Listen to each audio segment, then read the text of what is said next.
Graça e paz, pessoal.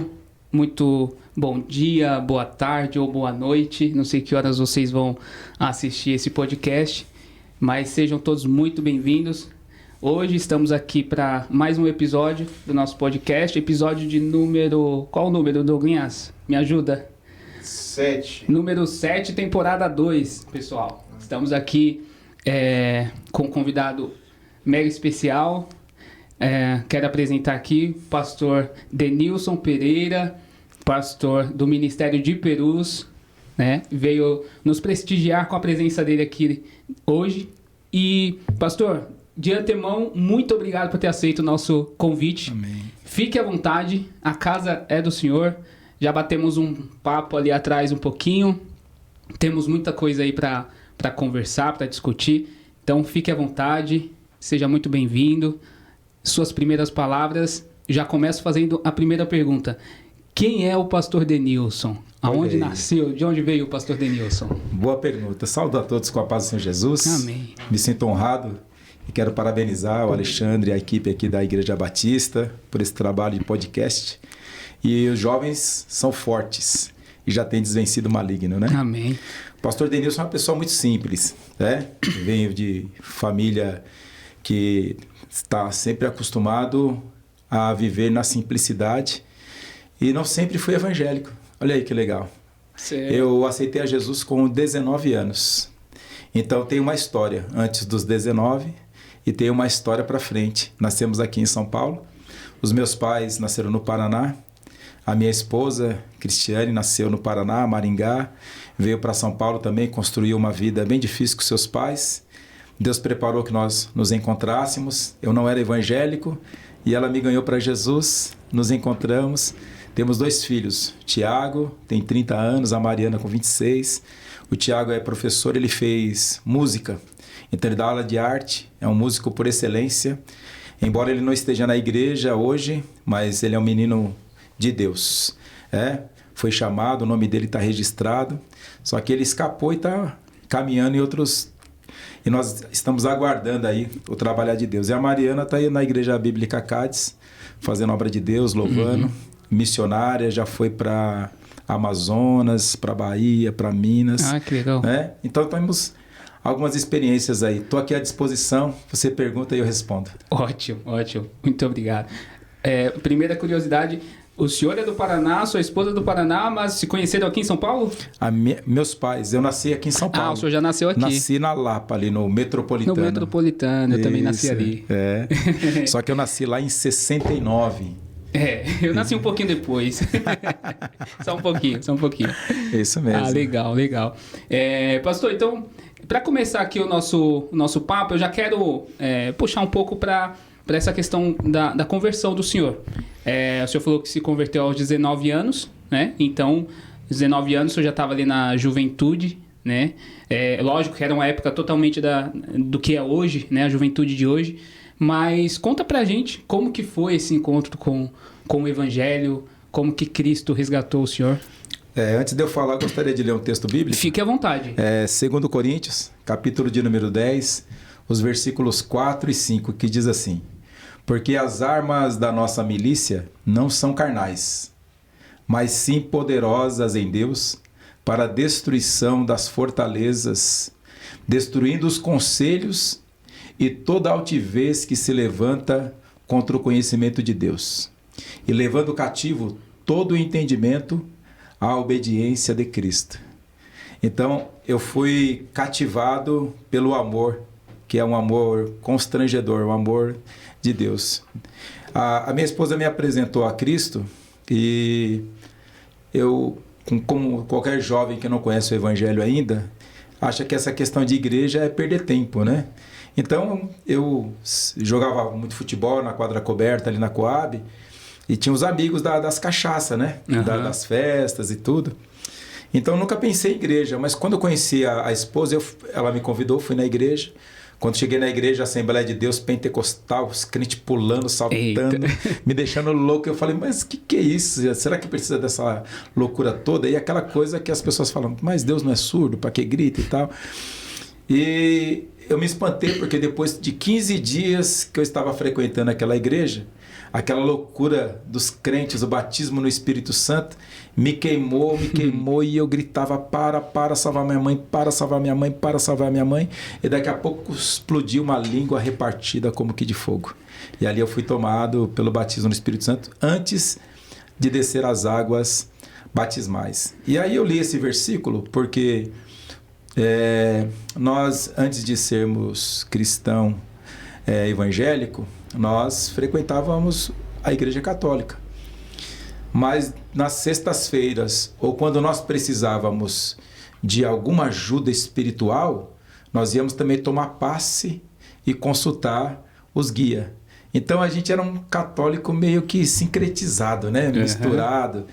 E quando eu falo que as armas da nossa milícia não são carnais, eu falo com muita propriedade porque eu já utilizei muito das nossas armas espirituais para ter confrontos espirituais. Então, durante a nossa conversa, eu vou contar algumas experiências, mas eu queria falar que essa mudança, ela apareceu através da minha esposa, que hoje nós temos 32 anos de casados, e lá com 19 que nós conhecemos a Cristo e fomos felizes nessa graça aí.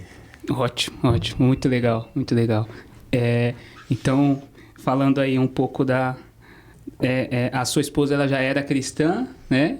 Apresentou Cristo para o senhor. Até então, já havia ali um sentimento ou era mais uma amizade? Como que era esse relacionamento de vocês nesse momento? Ela tinha uma amiga, nós tínhamos uma amiga em comum da Assembleia de Deus. Uhum. E ela fazia faculdade com essa amiga. E eu era um jogador de futebol, né? Da rua. Molecão que estourava o dedo lá, jogava descalço. E ela simpatizou comigo. Ela bateu o olho e perguntou para a amiga dela: você conhece aquele rapaz? E aí elas foram conversando. Certo. E a amiga dela se aproximou de mim e falou, aí me convidaram para ir para a igreja. As duas já se comunaram lá, fizeram todo, né, os esquemas. Preparou tudo. Aí juntou a amiga dela, a Rose, a Cris, que é minha esposa, Jesus, Deus, Espírito Santo, todo mundo e me prenderam na igreja, teve né? Como escapar. Não tive como escapar. Aí fiquei preso no amor de Cristo.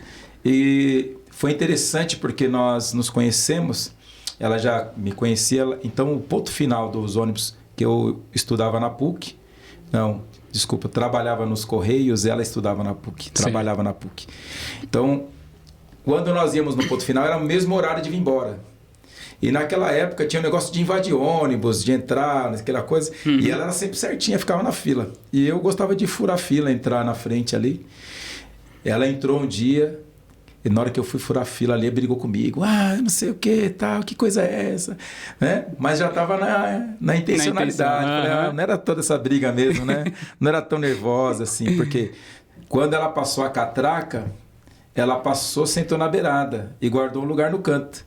Quando eu passei a catraca, eu olhei e falei, tem alguém sentado aí? Ela falou assim, não, pode sentar. Eu falei, qual a estratégia? A irmã também não estava assim muito boba não, né? A irmã estava ligada. Estratégia. E aí nós íamos conversando de Barra Funda aqui, da onde que é e tal. E quando eu fui para a igreja, que a gente foi estreitando a amizade, uhum. E depois eu tinha que falar com o pai dela, né? Essa parte aí que ficou apertada, falar com o pai dela. Mas depois nos tornamos grandes amigos. Legal, legal. Agora vamos avançar um pouquinho aqui, pastor. Depois da conversão, veio o batismo com o Espírito Santo, batismo nas águas. Em que momento o senhor entendeu o seu chamado, o seu ministério? Em que momento o senhor parou e falou, é esse caminho que eu vou seguir, é esse ministério que eu vou seguir, esse é o meu chamado? Quando foi que o senhor teve essa clareza? A questão espiritual sempre esteve muito viva dentro de mim. Mesmo no catolicismo, fazendo a primeira comunhão, sendo coroinha da Igreja Católica, sempre tive muito temor a Deus. Não tinha a clareza de idolatria, não tinha a clareza da Bíblia em si. E tudo que eu fazia parecia que era o correto, porque no meu entendimento não tinha essa divisão, porque não tinha a luz do Evangelho, não tinha raiado para eu entender a divisão das religiões. Uhum. Então eu sempre fui muito verdadeiro, tanto no catolicismo como no espiritismo. E no espiritismo, quando nós íamos tomar passe, conversar, tudo, nós íamos com muita verdade. Quando eu conheci o Evangelho, então a questão espiritual em mim já era uma realidade. E eu conheci uma turma, uns amigos muito queridos, que eles tinham casa de Exu, tinham o Congar, eles eram do candomblé, sim, muito ativo. E como eu fui batizado com o Espírito Santo antes de descer as águas batismais, então eu já estava fervoroso. E depois eu desci as águas e a minha meta era visitar os meus amigos. E a igreja Assembleia de Deus, ela sempre, assim, nesse período que eu aceitei Jesus, entrava uma pessoa, caía endemoniado. Certo. E caía endemoniado, eu mesmo jovem no meio já saía e já ia lá metendo a mão na cabeça e vamos, sai. Então fui crescendo nesse ritmo. Certo. Eu tinha certeza que quando eu chegasse na casa dos meus amigos, alguma coisa ia acontecer. Falei, vou preparado. Então eu vim orando por eles. Salva Jesus, multiplica, me dá graça. Tipo como se eu fosse o super-herói ali, né? Falei, vai chegar por a mão, vai cair. Só que Deus chegou primeiro. Porque quando eu cheguei na casa deles, não tinha mais a casinha de Exu, já achei estranho. Entrei para dar um abraço nos meus amigos, olhando por cima do ombro para ver se eu via o Congar, para ver que se... não vi nada, não vi um ali, não vi aqui. Aí eles me abraçando e me abraçando. E eles falam assim, você não sabe o que aconteceu, você não sabe o que aconteceu. Eu falei, então fala.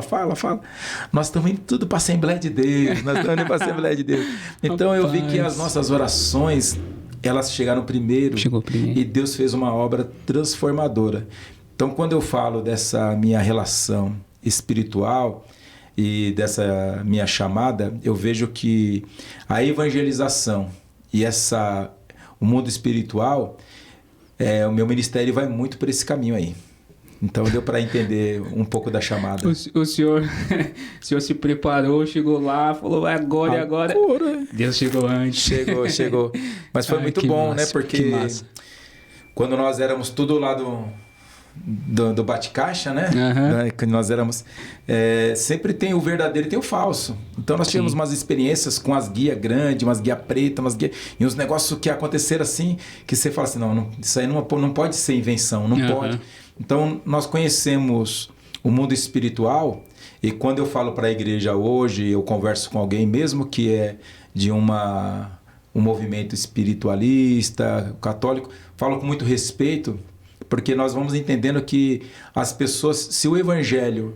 Porque a Bíblia diz que o Espírito Santo convence o homem do pecado, da justiça e do juízo. Então, enquanto não chega o Evangelho, as pessoas, na inocência, Deus não leva em conta o tempo da ignorância.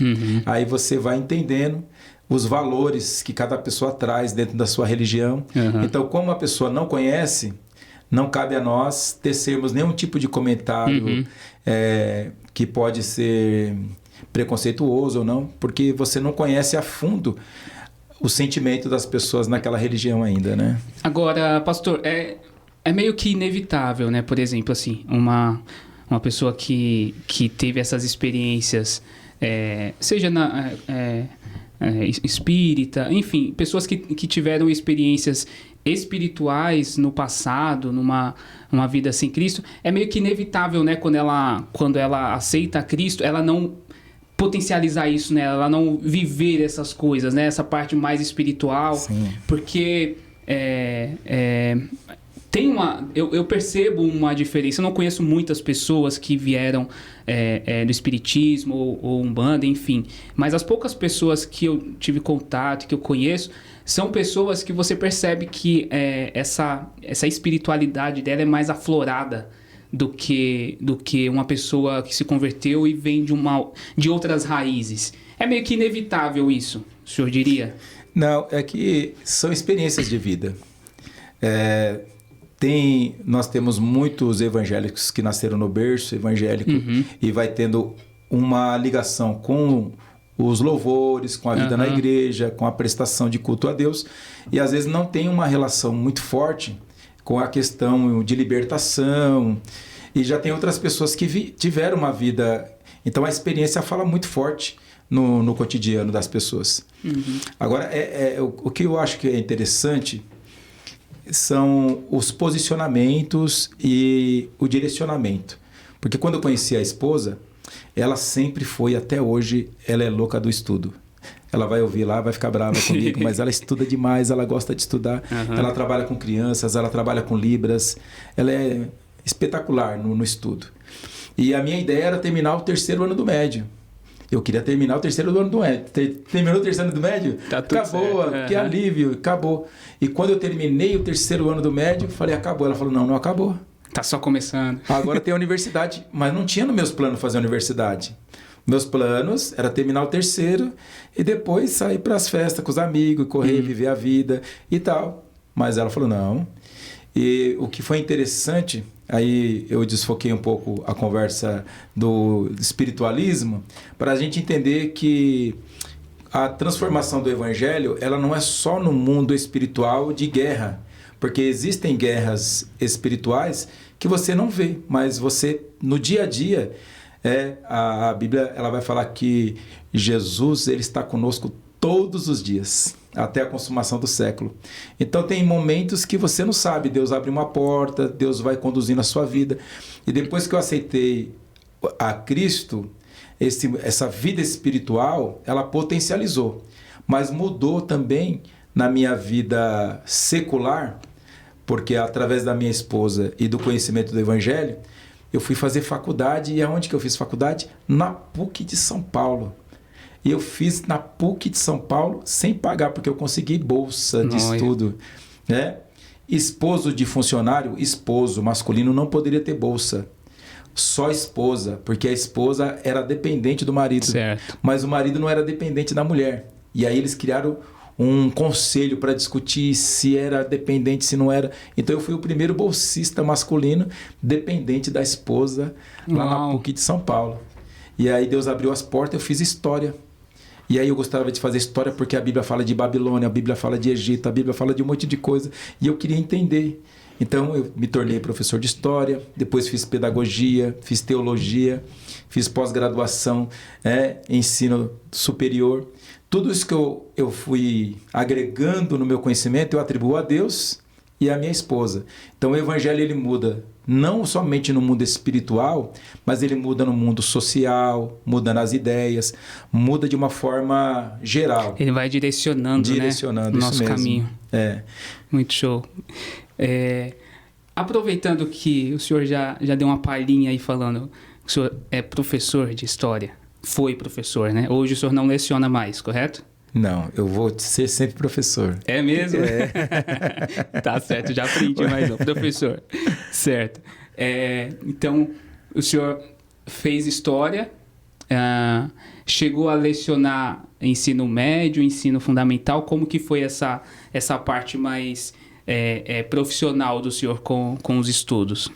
É muito gostoso, né? Nós entendemos que você sai de uma vida sem muitas perspectivas, porque você não tem uma formação e você trabalha. Eu trabalhava nos Correios e depois fui trabalhar de vendedor numa loja de calçado e roupa, pegando fila e pegando vez e tendo que bater cota e junto fazendo a universidade. Daqui a pouco você se vê num mundo totalmente diferente, né? Os catedráticos, trabalhando os pensadores, trabalhando Voltaire, Diderot, trabalhando o iluminismo e tantas outras ideias que vão permeando a história em relação à Bíblia e às dispensações. Então, aquilo te traz um peso de gratidão. E o professorado, para mim, veio assim, primeiro foi sendo eventual, porque não tinha ainda pontos, não tinha ainda uma história na escola.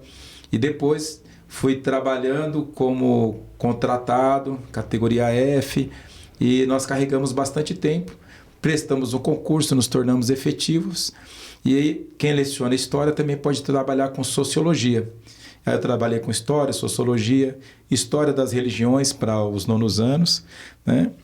E conforme a gente vai galgando experiências, tanto no mundo cristão como no secular, você vai juntando informações. E hoje eu não sou diretor concursado, eu sou designado.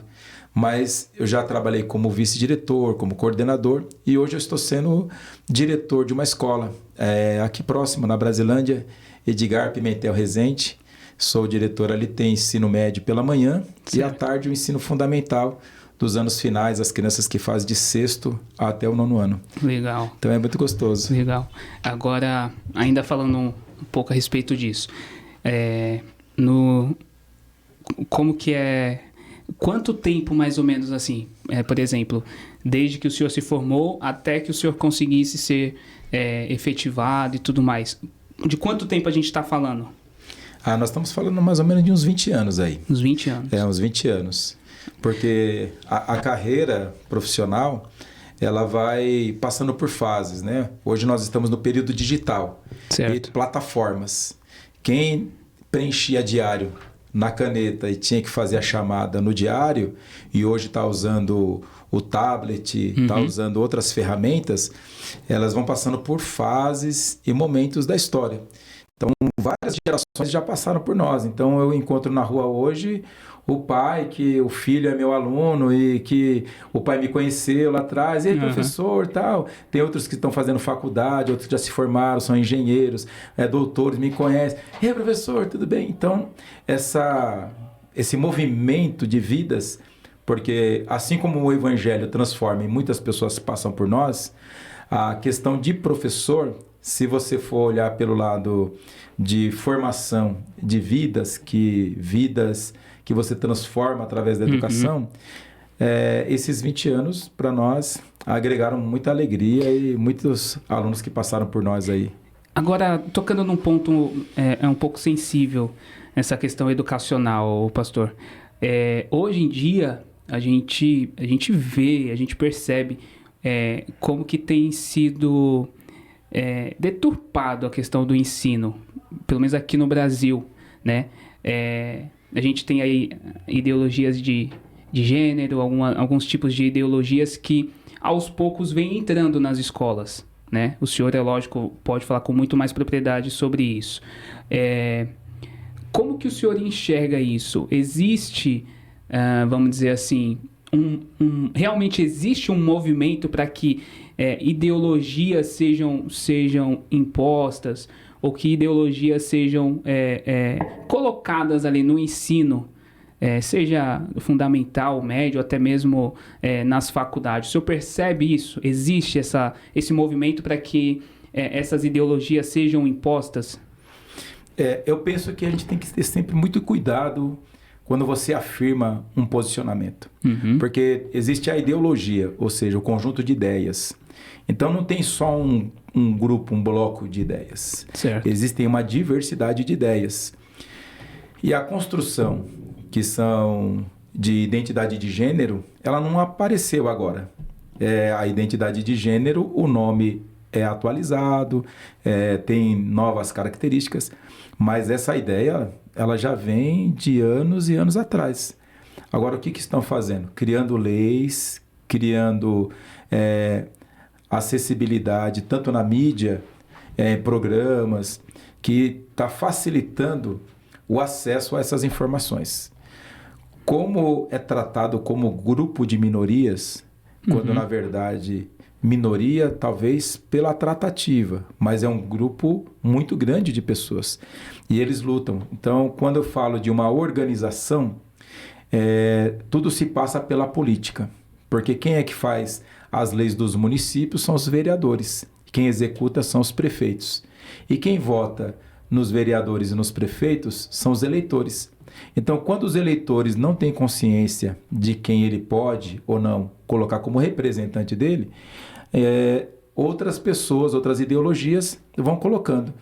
Então, o deputado estadual fazem a lei para o estado, o governo é o poder executivo, aquele que executa as leis. Então, dependendo da ideologia, a bancada que tem um número maior, que constrói as leis, que são votadas, elas passam agora a atuar como lei. Ou ela entra na Constituição, ou ela é uma medida provisória. De alguma forma, ela vai fazer parte da lei. Se ela faz parte da lei, e nós estamos falando do Brasil, que é um país laico, aí nós temos que pensar se eu estou falando como um professor isento de ideologia ou se eu estou falando como um pastor cristão, certo, que eu tenho que trazer o meu posicionamento enquanto igreja.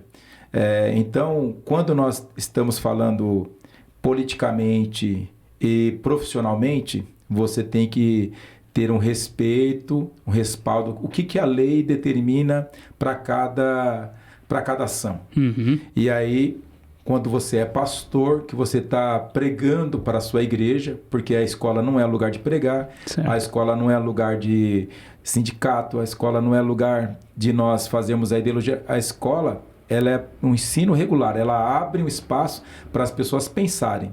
A partir do que ela pensa, ela vai formando a ideologia e ela vai criando de acordo com o que ela acredita, os polos, as aldeias e a família. Então tem uma diversidade de situações que vai causando. Então, para eu bater o martelo e falar que há um direcionamento, eu tenho que tomar um certo cuidado, porque tem um direcionamento a partir de que ponto de vista?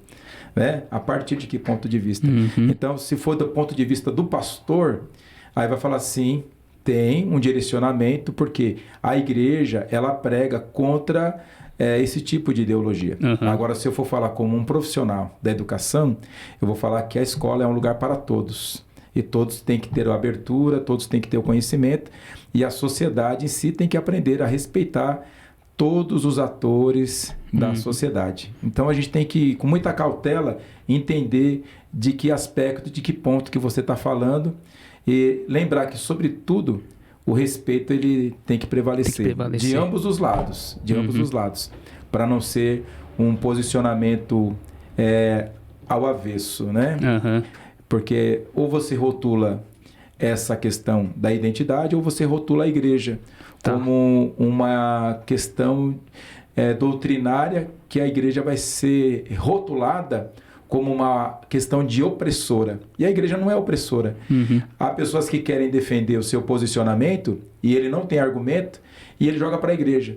Que eu sempre fui da igreja, a igreja sempre me reprimiu e agora eu quero... Não, senhor. Assume sua posição. Uhum. A igreja não te reprimiu nada.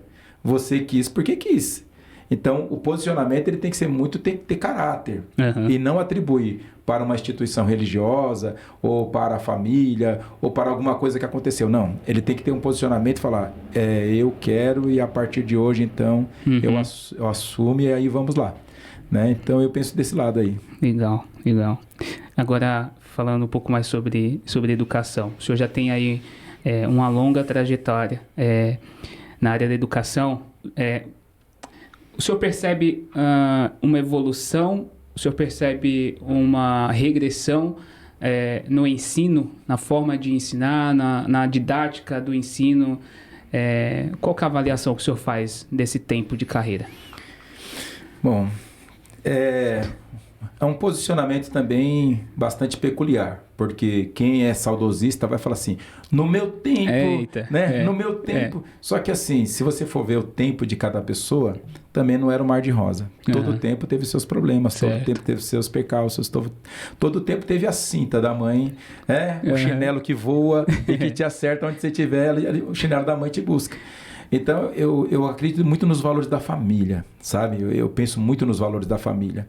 Então, eu acredito que algumas famílias têm terceirizado a educação para celular, para tablet, tem terceirizado e não tem tido algumas autoridades. Tem filho com 8, 10 anos que quer mandar nos pais. Uhum. Então, quando o filho manda nos pais... é sinal que a educação mudou bastante. Então, tem a educação que é familiar e tem a educação da escola. Então, a escola não é obrigada a educar filho de ninguém. A educação ela vem de casa. Né? A escola ela tem que mostrar como é que ela pode ter habilidades de leitura, habilidades para ser um cidadão protagonista, como que ele pode atuar na sociedade, um emprego. Então, todas as ações educacionais que se apresentava no passado, ela continua no presente. Mas as famílias que vão tendo os seus valores e as suas forças. Então, a educação hoje tem muitos e muitos professores capacitados. Tem pessoas que falam assim, eu vou colocar meu filho na particular. Quando ele vai na particular, é os mesmos professores que dão aula no estado, na prefeitura, é o que dá no particular. Só que é um número reduzido de alunos. Uhum. Então, toda a questão de tecnologia, tem que ter leitura. Então, essa questão não dá para falar que se piorou ou ela melhorou, porque cada momento da história, ela tem os seus problemas e tem também as questões positivas e negativas. Então, é que assim, nós às vezes somos só saudosistas. Não, na minha época... Eu sou um pouquinho assim, meu pastor, mas se você pensar na sua época também, tinha alguns outros problemas lá na sua época, tinha alguns outros... algumas outras soluções que não era muito legal, punições e tantas outras coisas. Você fala, não, porque na minha época... Como que era na sua época? Fala pra mim aí, vai lá. Olha, na minha época, pastor... eu lembro que essa questão da educação ainda havia muito respeito. Não estou falando que não existe hoje, tá? Às vezes eu posso ser mal interpretado, mas existia muito respeito ao professor, muito respeito. Haviam ali, eu estudei por quase 7, 8 anos na mesma escola, ali no Renato Antônio Kekia, não sei se o senhor conhece. Conheço. Então, Cantagalo. Isso, no Cantagalo. E haviam alguns professores ali que tinha assim um respeito acima da média. Eu acho que existe, né, em alguns lugares, pessoas que têm assim um respeito acima da média. E esses professores, eu lembro como se fosse hoje deles. Então, existia um respeito muito forte ao professor, né? Ainda... Não sei como é hoje, né? Tô totalmente fora, já parei de estudar. Mas tinha muito a presença da família na escola. Então, qualquer problema, qualquer desvio na educação, enfim, qualquer desvio do aluno, os pais eram chamados na escola, chamados a atenção, né? Havia muita cobrança para aprender de verdade, ainda existia muita cobrança. O que mais que eu me lembro dessa época? Porque eu vou confessar, fui um pouco rebelde na escola, pastor. Fui um pouco rebelde. Parei de estudar por 2 vezes. Então, assim, mas o que eu me lembro mesmo da escola são esses momentos. Sim. Né? Então, o professor, ele era muito respeitado mesmo. E a gente aprendia de verdade, Eu não tô falando, né? Às vezes o pessoal aí me perdoe, mas eu não tô querendo, né? Porque realmente, para nós, é como o senhor falou, que somos um pouco saudosistas, a gente observa hoje em dia e vê muita diferença, né? Muita diferença. Lógico, diferente de quem está inserido nisso há tanto tempo como o senhor. Então, assim... Vamos fazer uma pausa aqui na educação e vamos voltar um pouquinho para o ministério. Vamos voltar um pouquinho para experiências com Deus, experiências espirituais. Então, em que momento, pastor, na verdade, o senhor já aceitou Jesus no ministério de Perus? Sim. No ministério de Perus. O senhor sempre foi do ministério de Perus? Sempre. Desde 89. Desde 89. 89. Abril de 89, eu desci as águas batismais, 19 anos. Nós temos uma escala de obreiro. Começa cooperador, depois vai diácono, presbítero, evangelista e o pastorado. Então, todos esses cargos e funções, eles vão passando por trabalhos que você vai realizando na igreja. Desde chegar mais cedo para organizar, assim como vocês me receberam aqui de uma forma maravilhosa, me apresentou toda a estrutura. Então nós vemos que há um cuidado com o trabalho de Deus, com a casa de Deus. E nós nos envolvemos muito na educação sempre. Escola dominical, evangelismo, culto nos lares. Esse trabalho de atender as famílias, jovens. Isso foi criando... eu não conseguia ficar parado no conjunto dos jovens só louvando. Tá. Eu tinha que estar ou na porta, eu tinha que atender, ou eu tinha que pegar uma água. Então eu estava movimentando. Isso tudo vai identificando uma chamada que você tem para desenvolver no ministério. Então, com alguns tempos que eu estava na igreja, fui a cooperador. Aí nós continuamos trabalhando, nos casamos, tudo aí veio o diaconato, e sempre pregando a palavra de Deus, né? Com um pouco de conhecimento e melhorando um pouco aqui, estudando a palavra de Deus, mas sempre na simplicidade, e vamos crescendo na graça e no conhecimento de Cristo.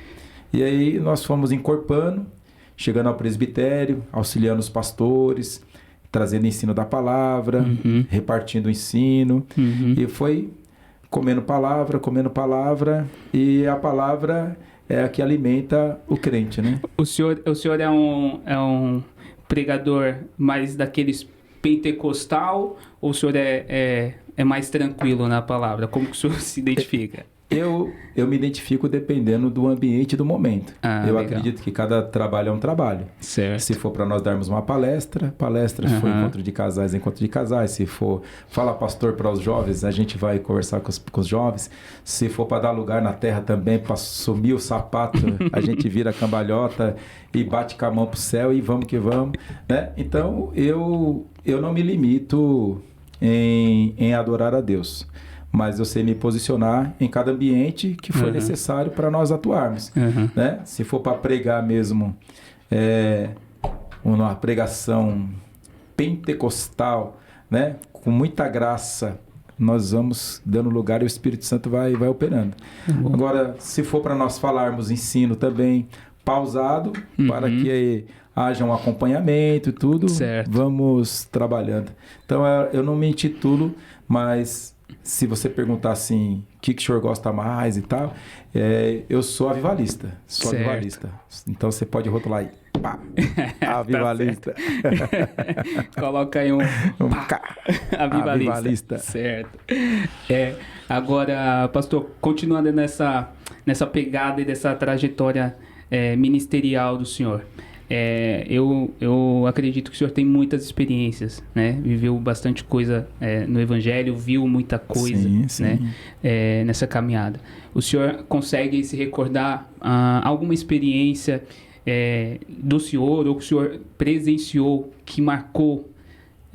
Lógico que fica até meio genérico eu perguntar dessa forma, porque o senhor deve ter várias, mas alguma que o senhor poderia nos contar, que marcou a trajetória do senhor, que o senhor viveu e falou, isso daqui eu nunca vivi na minha vida e vai ficar marcado?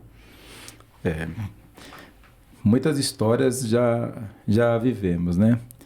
E acho até interessante compartilhar essa fala aqui, porque o pastor, se ele prega na igreja, só ele prega. Se ele não prega, é porque ele não sabe pregar. Então, o pastor é uma bênção, né? Que Deus abençoe seu pastor de uma forma... Ora pelo pastor, meus irmãos.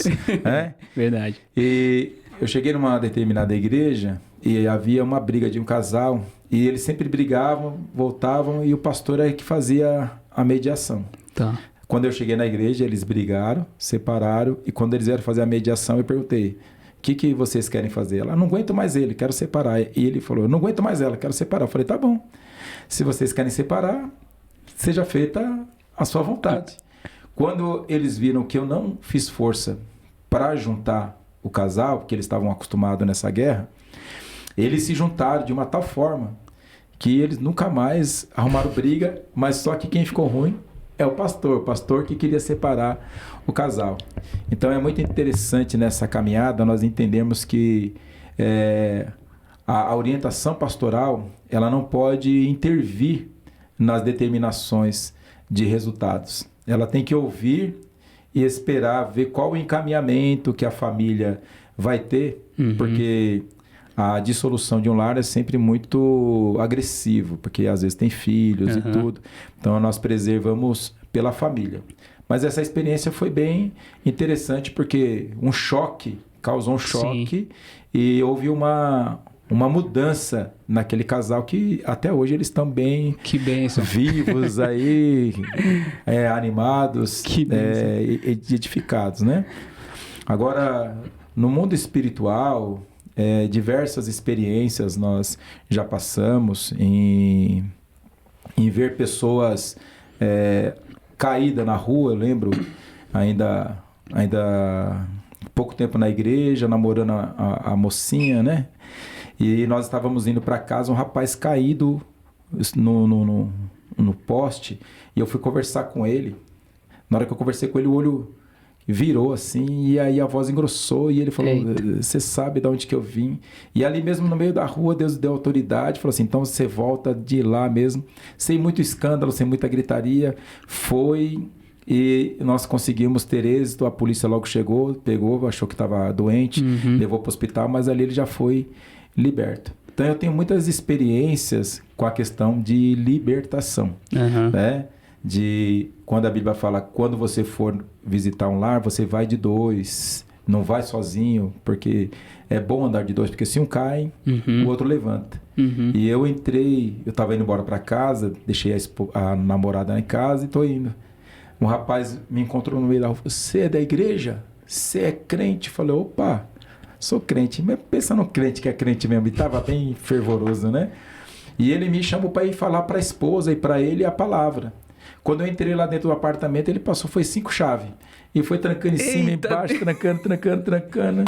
Catou a camisa assim, logo rasgou a camisa. Rapaz. E falou do ódio e o corpo todo queimado de cigarro. E eu olhei assim, agora falei, pronto. Agora, E agora, né? Mas Deus me deu uma autoridade tão grande dentro daquela casa, eu parecia um gigante. E ele todo tomado pelo demônio e eu cheio de Deus ali, dando ordem para ele, falou assim, vai colocar uma camisa, senão eu não converso e tal. Ele queria pegar o revólver para mostrar para mim o revólver. Deus. E eu me vendo ali naquela situação, meu pai não era evangélico e sempre falava para mim, fica com esse negócio de crente aí que você vai ver. E eu não sabia o que ia acontecer. E agora, como é que eu saio dessa casa ali? Então, Deus me deu uma autoridade tão grande, que ali veio a esposa dele, veio ele, e ele, babando de raiva, esticava a mão e gritava no nome de Jesus. Ele caiu de joelho ali, nós estendemos a mão, o diabo foi expulso ali. Aí eles retomaram, o que está acontecendo? Eu falei, não está acontecendo nada, só abre a porta que eu estou indo embora. Aí ele foi abrindo chave por chave, eu só esperando ali, mas meu coração estava alegre, falei, meu Jesus, que maravilha. Aí foi, na hora que ele abriu a última porta, ele falou, vou te levar até lá embaixo. Eu falei, vamos lá. Quando chegou lá, ele falou assim, a próxima vez que você cruzar meu caminho, eu te mato. Eita. Eu falei, amém, Deus te abençoe. Fui embora, falei com meu pai, ele quase me mata, né? Falei, você fica com esses negócios de crente, tá? No outro dia eu fui trabalhar. Quando eu tô lá na Barra Funda, na fila, quem é que tá na fila lá na frente? Ai, o abençoado. E você acha que eu fiz o quê? Eu fui lá direto nele. Falei, tudo bem? Você lembra de mim? Que você disse que a próxima vez que você encontra... Não lembro. Sentei no ônibus, viemos da Barra Funda até Taipas, falando do amor de Jesus. Eita. E ele se entregou para Cristo. Aí foi uma experiência maravilhosa. É só Deus que faz essas coisas, não? Não me matou, tô aqui contando história, né? Tô aqui contando história. Rapaz! Então foi marcante, mas foi uma experiência boa. Então eu não oriento ninguém ir sozinho na casa de ninguém. Eu já vai ia pela falar Bíblia, vai de 2 em 2, né? Não se aventura, não seja super crente. Vai na vigilância que você vai se dar bem. É um pouco de inexperiência também, né? No começo. Isso, e tudo mais. Alegria, aquela alegria e tal. Poxa, muito bom, muito bom. Agora, pastor, eu sei que o senhor, até por ser professor, como o senhor disse, né? Já trabalhou bastante com jovens, né? O senhor já tem trabalhado, na verdade, né? O senhor hoje trabalha com jovens do Ministério de Perus, né? Queria que o senhor falasse um pouco como que é essa experiência de trabalhar com jovens, né? Porque a gente conversando aqui, batendo esse papo, a gente percebe que o senhor é bem tranquilo e tal, tem uma conversa muito, muito legal, a conversa flui e tudo mais, e jovem gosta disso, né? Jovem gosta de uma boa conversa, de se abrir, de ter liberdade de falar. Então, como tem sido para o senhor trabalhar com jovens? Pô, jovem te deixa mais jovem, né? Verdade. Jovem te deixa mais jovem. E a minha experiência são as melhores, porque hoje nós temos o congresso, o Mademp Brasil. O Mademp é uma realização que todos os anos, no terceiro final de semana de julho, todos os anos, você pode marcar na sua agenda aí, terceiro final de semana de julho, lá em Perus, na Catedral, Rua João Batista Fanton, 505, a Assembleia de Deus Ministério de Perus, pastor Dr. Elias Cardoso é o nosso presidente, passa ali mais de 15 mil jovens, mil jovens. Então, todo mês nós temos um pré-congresso, todos os meses. E aí nós fazemos encontro de lideranças, todo segundo sábado, 9 horas da manhã, nós temos reunião com as lideranças para dar as orientações. E quando eles voltam, aí tem retiro, tem toda a estrutura do retiro, desde o futebol, do refrigerante, até a adoração, tem no meio dos jovens. E eu, sempre que eu posso, eu estou no meio deles, né? Nem que for arrastando uma perna, mas a gente vai. E eu tenho, graças a Deus, sido agraciado com essa oportunidade. Já fui líder de jovens aqui na congregação, no setor, na regional. E eu já perdi o número de casamentos que eu já realizei desses jovens, né? Então, essa simpatia e essa coinonia, essa parceria que Deus proporcionou para nós em relação aos jovens tem sido muito agradável. Nós falamos com todos, falamos com o ancião, falamos com os pastores, falamos com a família, mas falar a língua do jovem é bem interessante. E eu acredito que a questão da escola nos dá bastante material para nós conversarmos. Então, quando eu vou pregar para os adolescentes, aí eu falo para eles dos manos, dos velhos, das minas, né? Que são uma linguagem que eles vão utilizando no cotidiano para que eles possam entender que a graça deles servirem a Cristo não diminui, porque os prazeres da vida e os meninos que vão para os funk, que é descolados, velho e tal, parece que é mais atraente do que a igreja. Porque a igreja, você não vê, assim, festa de funk, mas você tem que entender que na festa da igreja, estar na presença de Deus, a alegria do Senhor é a nossa força. Então, quando tem lideranças de jovens, adolescentes, que proporciona para eles momentos de alegria, de lazer, de eles estarem juntos, mesmo que pareça que é uma bagunça, mas é uma bagunça direcionada da idade, isso cria uma harmonia muito grande. Então, desde as crianças, passando pelos adolescentes e a juventude, eu penso que o Ministério das Crianças tem que ser investido com muita força. Porque as crianças, elas crescem muito rápido, daqui a pouco já é adolescente, é jovem. Então, se nós não trabalharmos essa semente aqui, nós vamos perder quando chega na juventude e vai enfraquecendo o reino. Mas eu tenho prazer de estar com jovens, para mim é uma alegria.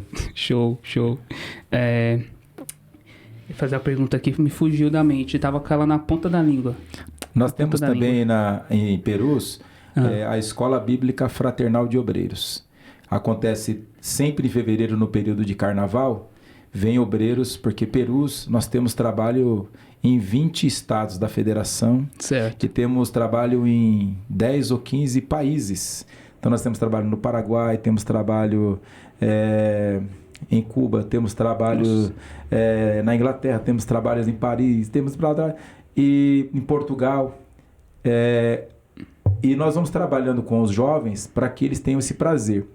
E o CONAMP, que é o Conselho Nacional de Missões do Ministério de Perus, ele trabalha com os jovens, abrindo espaço para aqueles que quiserem, no período das suas férias, fazer uma parceria, ser voluntário. Você vai pagar a sua passagem, mas não paga a estadia, porque você vai ficar na casa de alguém. Aí você pode ir para Portugal, você pode ir para você pode ir para o Paraguai, você pode ir para a Argentina, você pode ir para qualquer lugar que nós tenhamos base missionária, ou outros estados, pode ir para Maceió, pode ir para Bahia, pode ir para Minas, para algum lugar, e ali você vai desenvolver um trabalho missionário. Então você vai ter uma experiência na obra missionária. Então o Ministério de Perus investe muito nisso aí, e quando é no período de carnaval, vem obreiros do Brasil inteiro e de todas essas nações que nós temos trabalho, e eles recebem orientação, palestras, para direcionar o trabalho do Ministério de Perus no Brasil e no mundo aí. Uau! Nossa, que sacada muito boa essa dos jovens, é como se fosse um intercâmbio, vamos dizer assim, né? Nossa, muito bom. Até falando um pouco mais a respeito dessa estrutura e tudo mais, pastor, teve algo que me tocou muito, que eu vi essa semana. Vocês tiveram um batismo. Isso. Se não me engano, foi esse último final de semana, não? Foi domingo. Isso. E eu vi nas redes sociais da igreja o batismo de um jovem autista. Isso mesmo. E aí, pessoal, eu até aconselho vocês depois, dar uma procurada nas redes sociais da igreja, da Assembleia de Deus, Ministério de Perus, e procurem esse vídeo. Foi algo que me tocou muito, porque eu nunca tinha presenciado o batismo de um jovem autista e da forma que foi. Porque só para contextualizar para vocês, a igreja inteira ficou em total silêncio. Foi. Em total silêncio. Enquanto ele descia as escadas, era submerso, subia e saía do tanque. O senhor estava lá? Se estava, como que foi esse momento, essa experiência? Eu não estava. Eu estava fazendo o trabalho da escola dominical na nossa regional. Tá. Porque o nosso batismo ele acontece de 3 em 3 meses. Uhum. E cada 3 meses tem na faixa de 300 a 400 pessoas que vão se batizando. Uhum. Então, são pessoas que nasceram na igreja, filhos dos crentes, que são trabalhados, porque o fato de ser filho de crente não quer dizer que é crente. Então, o filho do crente, ele tem que ser... Eu vejo que vocês têm um trabalho aqui de base, que são nos lares, né? São as células que vão trabalhando, que vão oferecendo palavra e vai formando as pessoas. Essas pessoas que são formadas nessas bases que vocês vão fazendo, independente dessa ser filho de crente ou não, ela precisa de que a palavra entre no seu coração e ela tenha um caráter cristão. Então, o trabalho que vocês fazem também é muito bonito. E, embora nós tenhamos de 3 em 3 meses, tem pessoas que vêm do mundo aceitando a Cristo e passa pelo discipulado, como tem os filhos dos crentes também, que vão sendo batizados. Nesse batismo, nosso presidente, pastor Dr. Elias Cardoso, ele fez uma fala, que o menino é autista e ele tinha sensibilidade ao som. Então eles colocaram um fone para que ele pudesse ter o silêncio, a orquestra foi orientada para não tocar e toda a igreja acompanhou. Agora é importante nós falarmos que nem todos os autistas também têm essa mesma necessidade. Cada pessoa, mesmo com TEA, com PCD, eles têm sensibilidades diferentes. Né? E essa criança, esse jovem, ele tinha essa sensibilidade ao som, então era uma hipersensibilidade, era alguma coisa que era um gatilho. Certo. Então a igreja teve uma sensibilidade, porque foi conversado antes, foi orientado antes. Então eu acho que é bem interessante a conversa antes de saber, antes de acontecer. E o nosso presidente, ele teve toda a sensibilidade, foi um trabalho sensacional, né, que causou uma comoção não só no senhor, mas num número bem expressivo de pessoas. Foi bem legal mesmo. E no sábado, na nossa igreja regional, que é aqui em Taipas, nós tivemos um simpósio. O simpósio nós falamos de TEA e falamos de PCD, que era o transtorno do espectro autista, e falamos também da pessoa com deficiência. E no domingo nós tivemos um batismo que quem participou do simpósio ficou bem encantado, porque eles tinham recebido orientação no sábado, e quando no domingo eles estavam vendo uma experiência acontecendo na prática. Então eu acredito que a igreja está no caminho certo. A igreja ela tem buscado acolher todos os públicos, porque a igreja é o lugar que não faz acepção. Você pode ver, tem rico, tem pobre, tem empresário, tem desempregado, tem todos os tipos, cor que você imaginar. A igreja é aglutinadora. Então, as portas do inferno não prevalecerão contra a igreja de Cristo. Coisa boa, coisa boa. Então, pessoal, depois vão lá, dão uma olhada nesse vídeo. Foi assim, sensacional. Eu nunca tinha presenciado, foi muito, muito legal mesmo. Inclusive, pastor, eu já vou meio que deixando aqui um convite meio que aberto para a gente trazer o senhor depois e falar um pouco mais a respeito de um tema mais específico, né? Às vezes falar um pouco mais sobre educação, falar um pouco sobre essa questão de transtornos e tudo mais. Já fica aí meio que um convite em aberto para a gente bolar alguma coisa mais para frente, tá?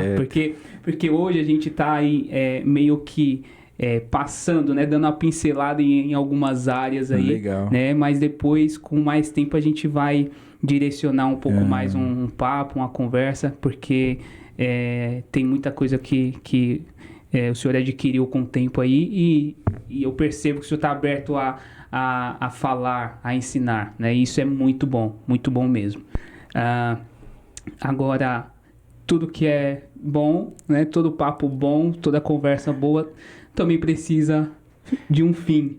Mas antes de chegar ao fim, eu queria só deixar um gancho. Sim, na sua fica à vontade. fala lá da educação, que havia um carinho, um respeito maior pelos professores, e quem vive no dia a dia vê que há um respeito, mas algumas coisas que aparecem na televisão, reportagem, ela sempre aparece de uma forma muito danosa, né, com os professores. Há, sim, um grupo de pessoas que não tem esse respeito, mas não é a maior parte. A maior parte ainda tem o professor como o mestre, o professor como... Hoje o professor ele é visto como mediador para que a criança traga os seus conhecimentos e o professor traga o dele e junto eles vão trocando as experiências. Então tem um número muito expressivo ainda de alunos que tem esse respeito, de família, mas tem um grupo sim que enfrenta, tem um grupo sim que desrespeita, tem um grupo sim que não quer estudar, quer ir na escola para usar maconha, para usar o pod, que é o cigarro eletrônico, para arrumar confusão. Tem um grupo sim, desafiador, né?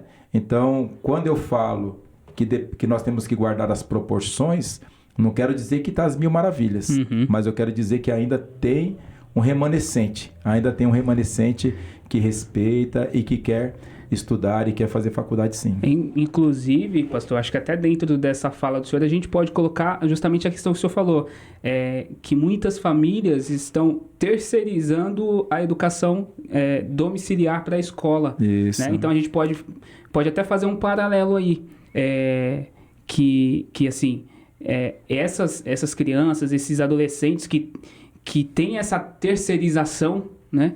Provavelmente são os que mais, assim, dão um certo trabalho na escola. Por quê? Porque não tem educação familiar, né? Então acaba fazendo aí, meio que fechando um paralelo nessa fala do senhor, né? Não dá para generalizar, mas é bom nós identificarmos, porque nada melhor do que nós, em nossos lares, identificar como que está sendo a nossa postura em relação aos nossos filhos. Então, acho que cada um consegue identificar se ele está...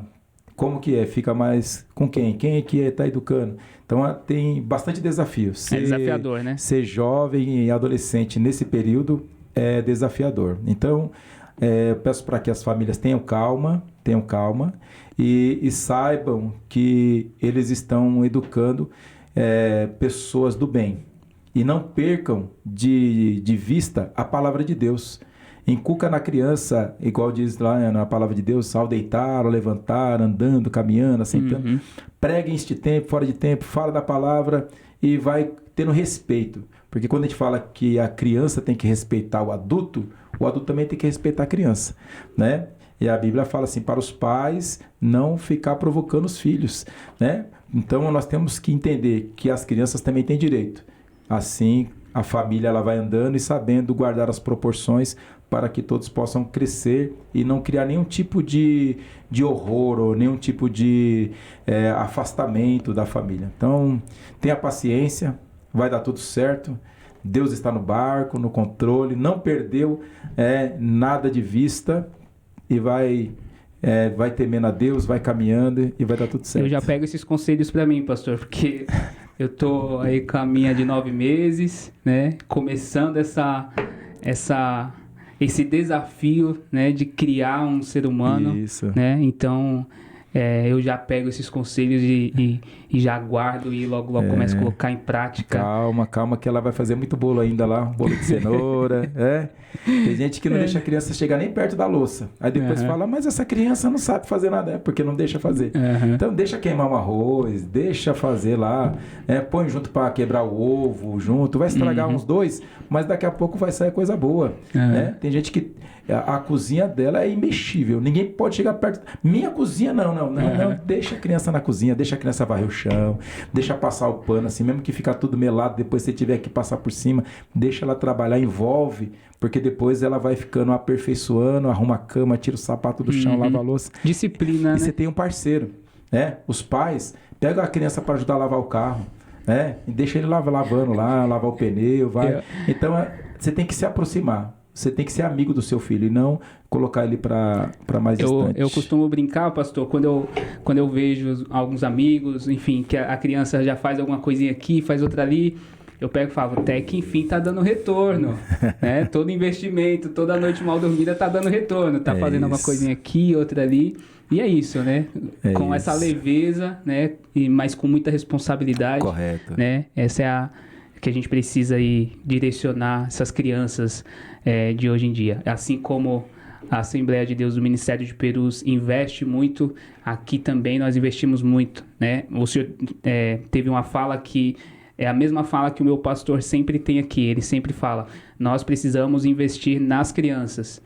No começo, quando a criança ainda, que tem que investir, porque o tempo passa muito rápido e se a gente não investe enquanto é criança, lá na frente a gente tem problemas, né? E é basicamente isso.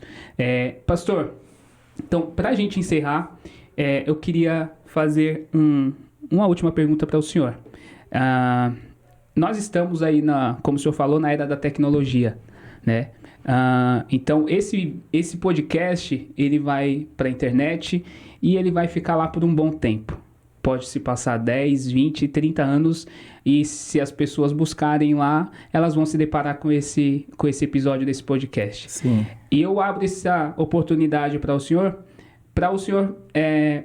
falar, né? O senhor direcionar uma palavra para quem vai assistir esse podcast. Pode ser uma pessoa que vai assistir no sábado, né? Que é quando ele vai ao ar, ou uma pessoa que vai assistir daqui 10 anos, que vai se deparar com esse vídeo em algum momento da vida dela.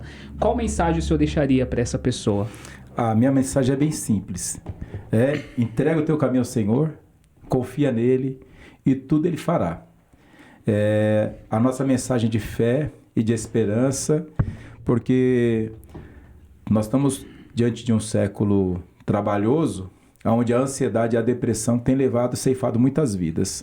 Mas quando você entrega o seu caminho ao Senhor, você passa a confiar nele, ele toma conta das suas emoções, ele toma conta dos seus sentimentos, ele consegue colocar um equilíbrio emocional. Mesmo que você chore, você pode chorar a noite inteira, mas você tem certeza que tem alguém que está te vendo e ele vai lutar pelas suas causas. Você não está sozinho. Então eu deixo essa palavra de confiança, de fé. Entrega o teu caminho ao Senhor Jesus e confia nele, né? Porque muitas aflições você pode passar, mas você não vai estar sozinho. Jesus vai estar com você. Aí você chora, você luta, você grita. E quando você menos espera, a solução vem. Porque a Bíblia, ela sempre vai se cumprindo nas nossas vidas. Deixo aqui também um convite para que todos possam acessar. É um prazer poder estar conversando com vocês. Diversos temas que nós trabalhamos, podemos aprofundar alguns assuntos. E como eu já fiz aqui a divulgação da nossa igreja lá em Perus também, né? O primeiro sábado de cada mês, a partir das 9 horas, nós temos uma reunião de missões. E aí você falou de criança, tem o trabalho Kids das crianças ali também no primeiro sábado. Todos estão convidados a partir das 9 horas, um grande trabalho de missões. E fico aberto. Se durante a entrevista tiver aí alguma dúvida, algum esclarecimento para que nós possamos discutir, eu gostaria também de poder esclarecer alguns pontos que talvez ficaram não bem esclarecidos, mas estamos dispostos aí para falar da palavra de Deus. Perfeito, pastor. Agradeço imensamente de novo a presença do senhor aqui, tá? Agradeço também ao pastor Raul, que foi quem fez essa ponte, né? Comentou primeiro com o senhor a respeito desse trabalho nosso aqui. Então, que Deus possa abençoar, recompensar o senhor, abençoar a sua família, tá? Muito obrigado de verdade. E também estamos à disposição para o que o senhor precisar, sempre que quiser, sempre que o senhor, tem um tema relevante, pode ser legal, aciona a gente está sempre aberto aqui a novos desafios, a novas conversas, tá? Então fique sempre à vontade, tá bom? Para encerrar, pastor, a gente sempre encerra falando o propósito da nossa igreja. O propósito da nossa igreja que nós trabalhamos diariamente, ele consiste em amar a Deus, amar ao próximo e servir o reino. E aí a gente sempre encerra repetindo esses 3 propósitos, tá? Então, eu vou contar até 3 e convido o senhor também a finalizar esse episódio falando essas 3 frases comigo. Amar a Deus, amar o próximo e servir ao reino. Eu vou te acompanhar. Tá bom? Então vamos lá. Amar a Deus, amar ao próximo e servir ao reino. E servir ao reino. Glória a Deus.